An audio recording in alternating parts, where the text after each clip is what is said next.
How's it, everyone? Welcome to part two of the best digital marketing strategy that's proven to work. Right, in the first episode, we talked about why it's important to build a direct marketing list or a direct marketing communication channel.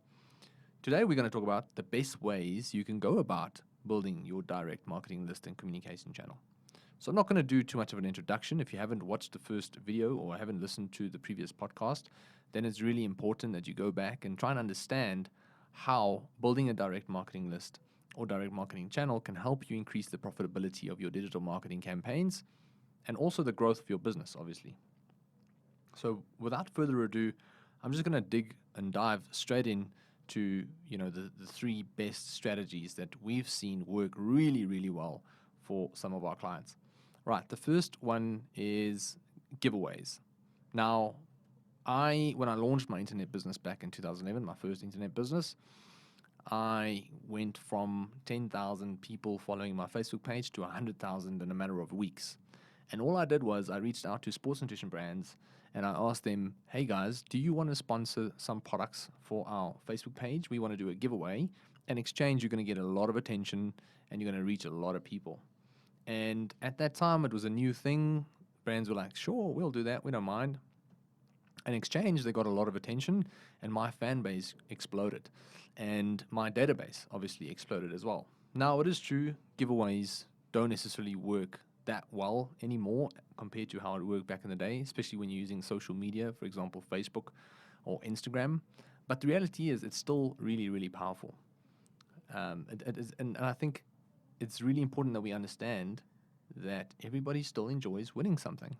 Like, it is just a matter of fact. Like, people do enjoy winning a free trip somewhere, maybe a test drive if you're a dealership, a free, couple of months worth of service, depending on what kind of industry you're in, free product. People enjoy winning something and getting something for free. But the reality is, if your giveaway is not necessarily exciting enough, you might not get the response that you want. And I also realized that a lot of people make the mistake of just posting something on Facebook saying, hey, please like and share our giveaway. And that is the extent of the giveaway. Nothing else is asked in exchange. People don't ask for people's personal information. And all they get is a little bit of attention that's short-lived before, obviously, that attention dies down. And you've wasted a couple of $100, maybe a couple of $1,000 on a boosted post, and you've got a bit of a brand awareness and post engagements from it, but it just dies down within the noise. So what should you be doing if you're doing a giveaway? You should always ask for someone's personal details. In exchange for an email address or contact number, you will obviously give them the chance to win a 2 or 3 or 4,000 Rand hamper, whatever it may be. The more value you offer, the more exciting the giveaway, the more entries you're going to get, obviously depending on how you distribute, the information. So as opposed to just posting it on your social channel, make sure that you get a final destination where you can actually ask for people's personal information, where you can actually capture that. All right. You need to be asking their email address or contact number, and we'll talk about what you're actually entitled to ask depending on what kind of offer you are providing people with. But it's really important that you understand you drive people to a destination, a landing page, make sure it's mobile friendly, make sure that it's simple and clean and easy to understand, especially when it comes to the instructions.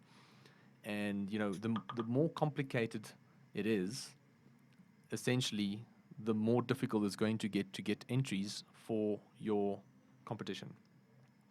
Right, so from my side, that is the first thing that needs to be done. You then capture that information from someone. You capture the email address, for example. That will then be put into a database. Now, what brands don't do is they don't send a confirmation email. They don't ask people to verify their email address, which means that anybody can enter by giving you a fake email. Now, ideally, you want a legit email address so you can communicate with someone and tell them about your brand and product, right? So you need to make sure that you verify someone's email address. And what people don't know is the moment someone verifies your email address, what happens is that you're telling Gmail or Outlook or whatever server that you're using that you would like to receive communication from this party, which is your business. If you don't have that additional step, Yes, it causes a bit of friction and it impacts your numbers, but ideally it improves your open rates moving forward down the line. So people don't ask for that confirmation, which means that the person is not necessarily telling their service provider that they would want to receive communication from you, which essentially leads to you having low open rates, and you've put in all this effort around your giveaway for nothing really in return. So it's important that you ask that. So we talked about the landing page. You need to be capturing people's details, and you need to have a confirmation email set up. The last thing that happens is that you are building an email sequence. So often I'm in meetings where people say, yeah, we do a giveaway. We capture people's email addresses. And then I ask them, cool, when did you do the giveaway? 2 months ago. Then I asked them, what did you do? Have you communicated with your database since then? And they're like, oh, yeah, we were planning on sending them a newsletter. And that is literally the worst thing that you can do by saying, hey, we're going to send them a newsletter. You can't do anything worse than that, because newsletters are just, it's AKA for spam.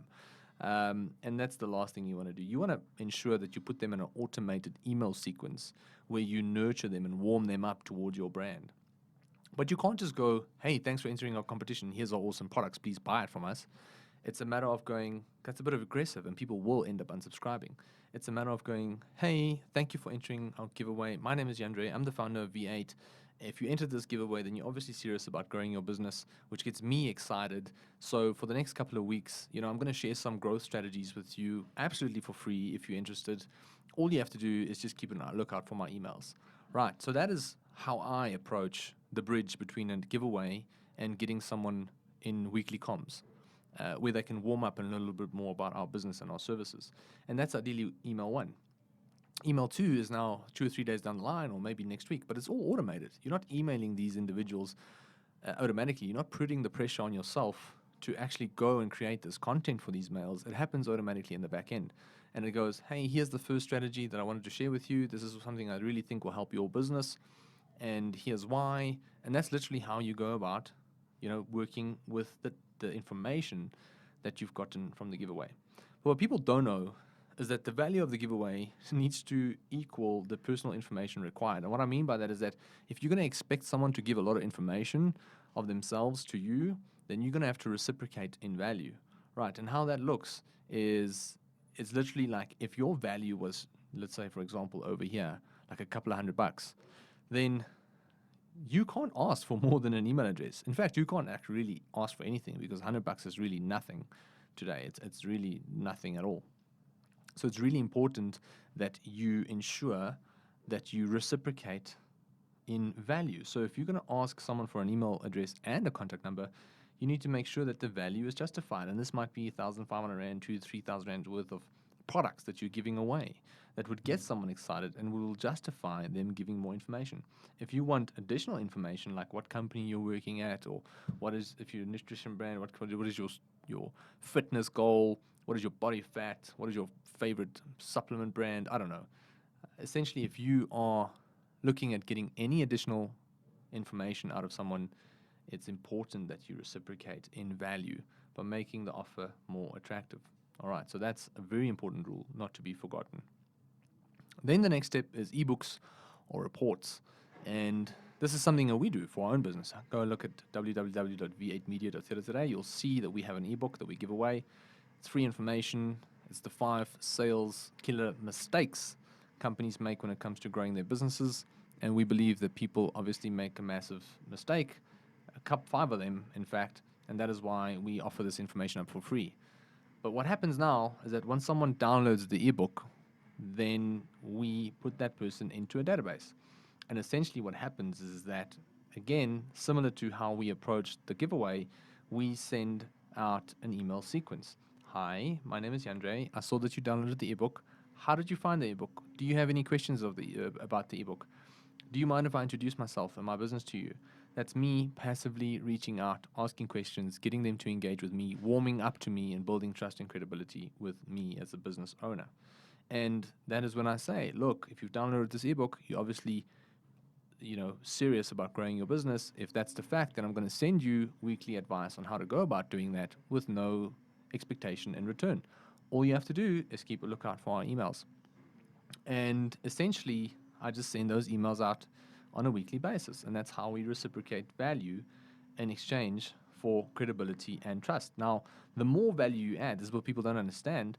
What they usually do is when we go back here, they ask someone to give the information for the ebook, they put them in the database, and they immediately try and sell them something. They immediately go, hey, do you want to buy this product? And 9 out of 10 times that doesn't work. And people go, oh yeah, the ebook strategies don't work. Let me tell you something. The ebook strategies work. We're booking 3 to 4 calls a week with people ready to pay for our services just because of a strategy like that. And you can too, obviously, if you took it seriously. And if you understand that it's not about asking for the sale up front, it's about adding value and building trust and credibility to the point where someone is ready to commit. So on the next slide here, we can see that if you're giving away nothing and they download, for example, the ebook, then essentially they have no clue who you are. The moment they receive that ebook, they have no clue who you are. They just know that they've downloaded a piece of information. Okay, the world is so noisy that people have no clue who you are when they even though they've left their details, their email address, their contact number, maybe even additional information about their business. But the chances are people won't know who your company is and what you do as a brand. So it's important to add more value to their lives so that you get more of their attention, so that they understand who you are, so that you can build more trust and credibility as a business, right? So that's when people start to warm up to your brand. It's when you send the second and third email. And by the fourth or fifth week that you have them in your database, by constantly communicating and adding value to them, that's when they're ready to commit and maybe buy your product or your service. And trust us, guys, this is something that we've been doing and it's working really well. Right. The last thing is quizzes. All right. Quizzes work extremely well as well. The problem is that it's really difficult to bridge the gap between doing something fun in terms of quizzes. It doesn't always have to be fun, of course. It's about adding value to someone's life. Is your business, like we do a quiz that says, is your business really in need of a digital marketing agency? Or do you really need a marketing agency? If you're a small to medium-sized business, is there a chance that you could potentially go about marketing your services yourself without having to get an agency involved? And we have a couple of questions that you then obviously answer, and then we reciprocate in saying, look, you're not ready, or look, it's probably not the best choice. Maybe you do need to do a bit of more research, or maybe you need to speak to a consultant. Alternatively, hey, look, you're the perfect company that would benefit from using an agency, because a lot of companies would obviously benefit from using an agency. So quizzes work really well. And the main reason is because people are curious and they're competitive. So in exchange, like for us, like people are curious. They want to oh man, I was thinking about actually starting my marketing this year, and I was wondering whether I should get an agency or not. So the moment I say, do you really need a marketing agency? The curiosity is so high that that person is going to start our quiz into their details and obviously get a reply in return. And that is when I start bridging the gap between the quiz and an email sequence. So they enter our database after they've received, or after they've answered a couple of questions, before they receive the answer, obviously, because if you had to give them the answer and then ask for the email, there would be no reason for them to give you the email. So it'd be like, look, I've already gotten what I came here for, so I'm not going to give you my details, I'm just going to leave. So it's about saying, hey, after you've answered like 5 or 6 or 10 questions, give us your email address so we can send you the result, because now there's clear incentive about why they should be giving you their information, because you're going to send it to them. And then ideally it's then bridging the gap between the email sequence and the quiz, right? So in our case, it's like, look, if you've entered our quiz, then you were thinking about doing your marketing maybe yourself, or you were unsure whether you need an agency. In our case, for the next couple of weeks, I'm going to show you how to do it yourself. If you have the time and some money to experiment with, then I'm going to show you how to do that. And that's how we bridge the gap between the quiz and the email sequence. And that first email goes and says, hey, this is what we would do. This is the most important thing that you should focus on before you spend money. This is the most important metric you need to look at. This is how you need to improve your social media ads. This is why you need to build an email list. So we provide people with all this value, and they obviously reciprocate in wanting to join us as a client, because they end up realizing that they can't do it themselves, or they can't do it as well. Obviously, we're the experts, so therefore we know what we're doing. So even though you're paying a premium, we do it right. So lastly, email sequence needs to be 100% contextual and related to the quiz. So that's just what I want to end off with, because if these two are not bridged properly, people are just going to unsubscribe and leave. So that is literally the extent of our video and podcast today. Guys, the 3 things that you can do to grow your email list: giveaways, quizzes, ebooks, and reports, is going to play a crucial role in helping you grow your database. And if you do the email sequences right and that nurturing process right, and you find the balance and you're contextual and you add value to the people into your database, I can promise you things are going to turn around and you're going to start running a real profitable digital marketing strategy. All right. If you have any questions, let me know. You can always email me at yandre@v8media.co.za. Alternatively, visit our website. If you feel like working with us or if you feel like speaking to one of our consultants, you're always welcome. All the best from our side. We'll see you again next week. Have a good one.